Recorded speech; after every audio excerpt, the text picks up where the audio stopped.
Jangan lupa subscribe. Jangan lupa subscribe. Menteri Investasi Indonesia atau Kepala Badan Koordinasi Penanaman Modal BKPM yakni Bahlil Lahadalia bakal diperiksa Komisi Pemberantasan Korupsi dalam waktu dekat. Wakil Ketua KPK Alexander Marwata mengatakan bahwa ia akan memeriksa Bahlil Lahadalia perihal dugaan penerimaan uang suap dari perizinan tambang nikel yang berada di Maluku Utara. Adapun pernyataan Alex tersebut untuk menanggapi desakan anggota Komisi 7 DPR RI Mulyanto yang meminta KPK untuk memeriksa Bahlil dalam kapasitasnya sebagai Kepala Satuan Tugas Penataan Penggunaan Lahan dan Penataan Investasi. Dalam upaya menindaklanjuti hal tersebut, Alexander menyebut tengah mempelajari laporan berita investigasi itu. Nantinya mereka akan melakukan klarifikasi kepada pihak-pihak terkait dan yang mengetahui informasi tersebut. Selain itu, mereka juga akan berkoordinasi dengan Kementerian Investasi atau Badan Koordinasi Penanaman Modal. Diketahui sebelumnya, anggota DPR RI Mulyanto mendesak KPK untuk memeriksa Bahlil Lahadalia dalam kapasitasnya sebagai Kepala Satuan Tugas Penataan Penggunaan Lahan dan Penataan Investasi. Yakni Bahlil diduga melakukan penyalahgunaan wewenang dalam mencabut dan mengaktifkan kembali izin usaha pertambangan serta hak guna usaha lahan sawit di beberapa daerah. Dalam pencabutan dan memberikan kembali IUP dan HGO, dilaporkan Bahlil meminta imbalan uang miliaran rupiah atau penyertaan saham di masing-masing perusahaan. Menurut Mulyanto, keberadaan Satgas yang dipimpin Bahlil ialah syarat kepentingan politik, terlebih pembentukannya menjelang kampanye Pilpres 2024. Atas hal itu, Mulyanto menilai pembentukan Satgas tersebut sebagai upaya legalisasi pencairan dana pemilu untuk salah satu peserta pemilu. Assalamualaikum warahmatullahi wabarakatuh. Jumpa lagi kita sahabat BN. Saya Bustami Narda kembali mendoakan kepada Allah Subhanahu wa taala atas telah dapatnya kita berjumpa kembali pada kesempatan ini, dan saya doakan agar seluruh pemirsa selalu mendapatkan keberkahan hidup dari Allah Subhanahu wa taala. Dan juga mari kita doakan bersama agar seluruh bangsa Indonesia mendapatkan petunjuk ke jalan yang benar dari Allah Subhanahu wa taala, Tuhan yang Maha Esa. Sahabat BN, ngeri juga pemberitaan tentang sepak terjang Bahlil yang diduga memainkan perizinan tambang dalam kapasitasnya sebagai pimpinan Satgas ini. Bahlil yang adalah Menteri Investasi dan Kepala BKPM ini ditengarai atau setidaknya diduga menerima sejumlah uang dari izin tambang yang dihidupkannya kembali itu perizinannya. Setelah perizinan itu tidak berlaku lagi atau sudah mati. Beranjak dari sini sahabat BN, yang jadi pertanyaan kita, apakah mungkin di era seperti sekarang ini KPK akan berani memeriksa dan mengusut apa yang disebutkan di dalam pemberitaan ini tadi terhadap seorang Bahlil Lahadalia yang kita kenal sangat dekat dengan pucuk pimpinan penguasa negeri ini sekarang. Kita tahu Bahlil ini satu di antara menteri yang getol dulunya mengumandangkan ke publik presiden 3 periode, perpanjangan masa jabatan presiden, penundaan pemilu. Dan juga kita tahu selama masa kampanye Pilpres baru lalu, Bahlil tampak demikian sibuk untuk pemenangan salah satu paslon Pilpres. Itulah sebabnya maka kita jadi bertanya, apakah mungkin Bahlil ini akan diusut oleh KPK? Yang kita ketahui saat ini lembaga apapun, institusi apapun di negeri ini sekarang ini sulit dikatakan untuk bisa benar-benar mandiri. Sahabat BN, kita tentu tidak boleh pesimis atas pengusutan kasus dugaan penerimaan uang oleh Bahlil ini.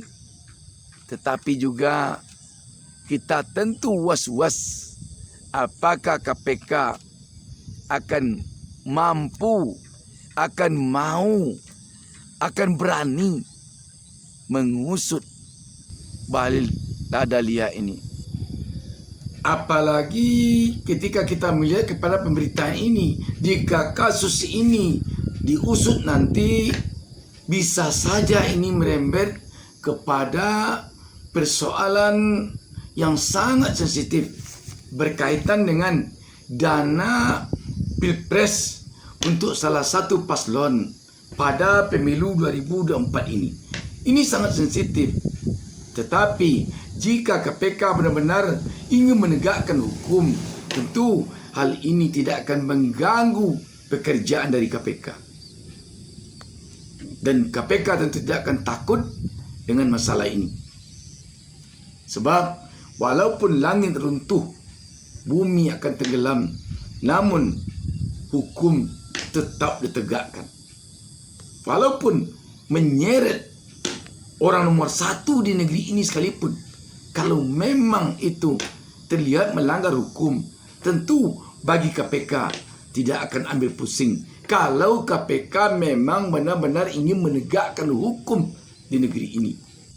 Jika KPK nanti terlihat oleh rakyat memang tidak tebang pilih di dalam melakukan penegakan hukum terhadap siapapun yang tersangkut dalam kasus korupsi,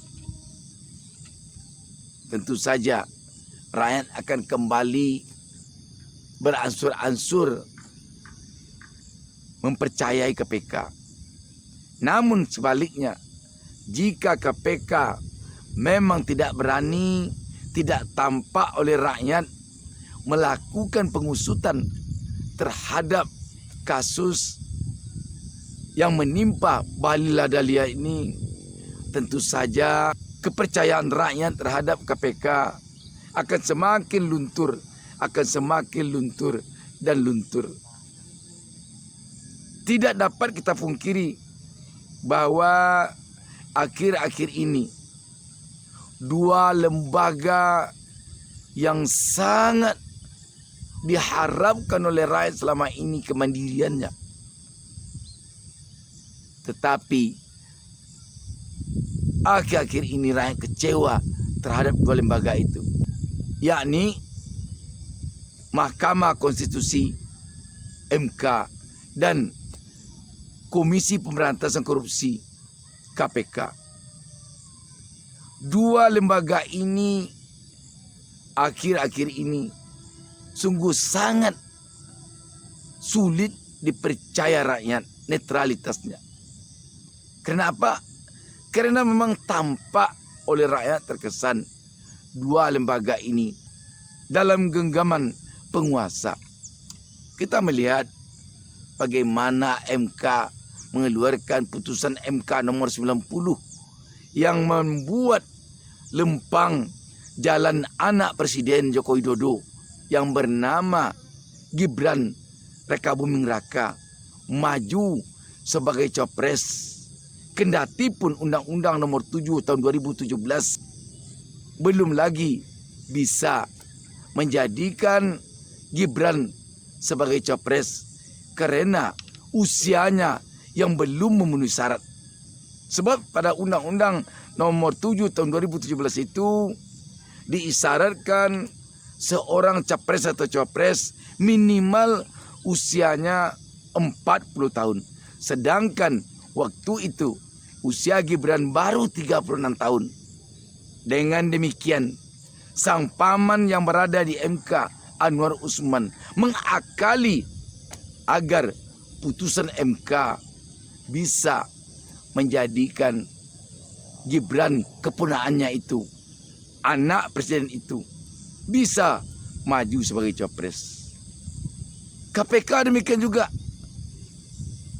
Rakyat selama beberapa waktu terakhir ini tampak terkesan KPK di bawah kendali penguasa. Undang-undang KPK yang direvisi yang telah membuat KPK harus berada di bawah kendali presiden. Inilah yang membuat taring KPK patah, sehingga KPK harus tunduk dan patuh kepada presiden, bukan lagi tunduk dan patuh kepada rakyat. Sedangkan yang diharapkan oleh rakyat, KPK itu tidak bertanggung jawab kepada presiden, tetapi bertanggung jawab langsung kepada rakyat. Seperti KPK di era awal-awal berdirinya sampai kepada sebelum undang-undang KPK yang baru atau undang-undang KPK ini direvisi. Kembali kepada Bahlil, sekali lagi kita tentu bertanya, apakah KPK akan mampu membangkitkan kembali kepercayaan rakyat melalui kasus Bahlil sekarang ini? Kalau memang Bahlil terbukti secara hukum melakukan hal-hal yang disebutkan dalam pemberitaan tadi,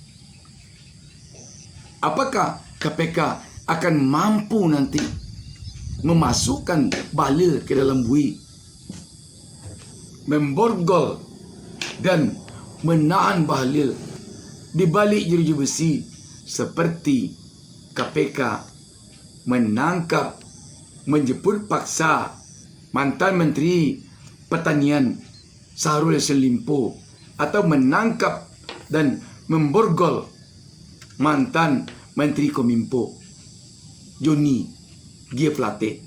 Apakah tidak? Tentu kita pulangkan kepada KPK sendiri. Demikian, wassalamualaikum warahmatullahi wabarakatuh.